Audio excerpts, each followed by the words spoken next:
جملة صعبة أوي، قادرة توقّع أي واحدة ست من طولها، قادرة إنها تهد بيت بحاله. أنا خُنتِك مع واحدة تانية، بس مع الأسف بتحصل. راجل رجع بيته وهو مكشّر وزي ما يكون شايل هَم جبال على كتافه. مراته قالت له: "مالك يا حبيبي فيك إيه؟ أنت بقى لك كام يوم مش متضبّط، فيك حاجة غلط، أنت عندك مشاكل في الشغل." رَد عليها وقال لها: "أنا ضميري بيأنِّبني وما بقيتش قادر أخبّي عليكِ أكتر من كده." قالت له: "مالك طمّني." قال لها: "أنا خُنتِك مع واحدة تانية." مراته بصّت له بصّة ما قدرش يحدّد منها أي حاجة، لا فِهم هي زعلانة والّا غضبانة والّا فيها إيه، بس في نفس الوقت هي ما نطقتش بولا كلمة، وكمّل وقال لها: "حقِّك عليّا، أنا بجد آسف." ساعتها ردِّت عليه رَد صدمه منها، قالت له: "ما تتأسفش ولا حاجة، إذا كنت أنت خُنتني فأنا عملت اللي أكتر من خيانتك دي." جوزها اتعصب والدم جري في عروقه، وشدّها من دراعها وقال لها: "تقصدي إيه بالضبط؟ إيه اللي أنتِ عملتيه؟" أصله كان فاكرها خانته زي ما هو خانها. شدِّت دراعها اللي هو كان ماسكه وابتسمت ابتسامة حزينة وقالت له: "عارف أنا عملت إيه وفي نظري أسوأ من خيانتك ليّا؟ أنا كنت قاعدة لك في البيت، خدامة ليك ولولادك، محافظة لك على بيتك واسمك، وواثقة فيك ثقة عمياء. كنت مصدقة إنك استحالة تعمل كده فيّا أبدًا، واللي أسوأ من كده كمان إني كنت مصدقة إنك أماني وحمايتي، ولمّا كنت باسمع عن أي حد خان مراته كنت بادعي لك من جوّه قلبي وأقول الحمد لله يا رب إنك رزقتني بزوج مخلص وفي." كنت شايفاك حاجة كبيرة أوي، ومش بس كده، ده في الأسوأ من كده كمان، فيه الوجع والكسرة والحسرة اللي أنا حاسة بيهم في قلبي دلوقتي. عارف ليه؟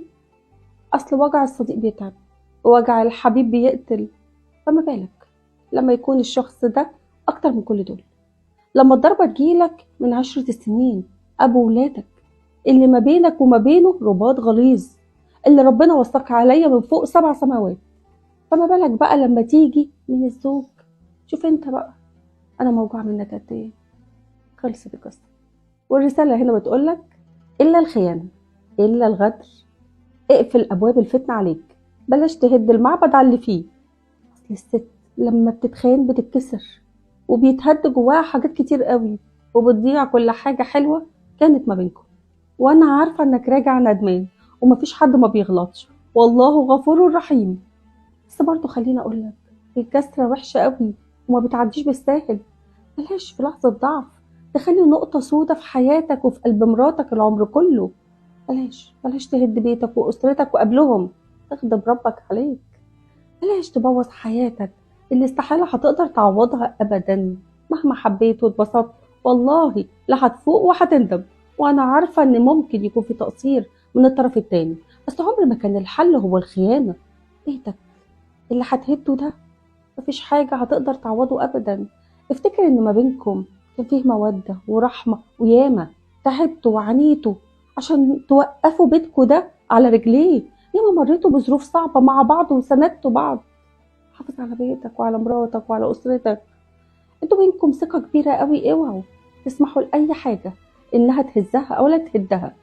أنا عارفة إن الفتن كتيرة وما حدش بيتعلم ببلاش، بس لو حطيت ربنا قدام كل شيء وبعده زوجتك وولادك قدام عينيك، مهما غلطوا مهما قصروا عادي، إحنا مش ملايكة، محدش فينا يا جماعة كامل.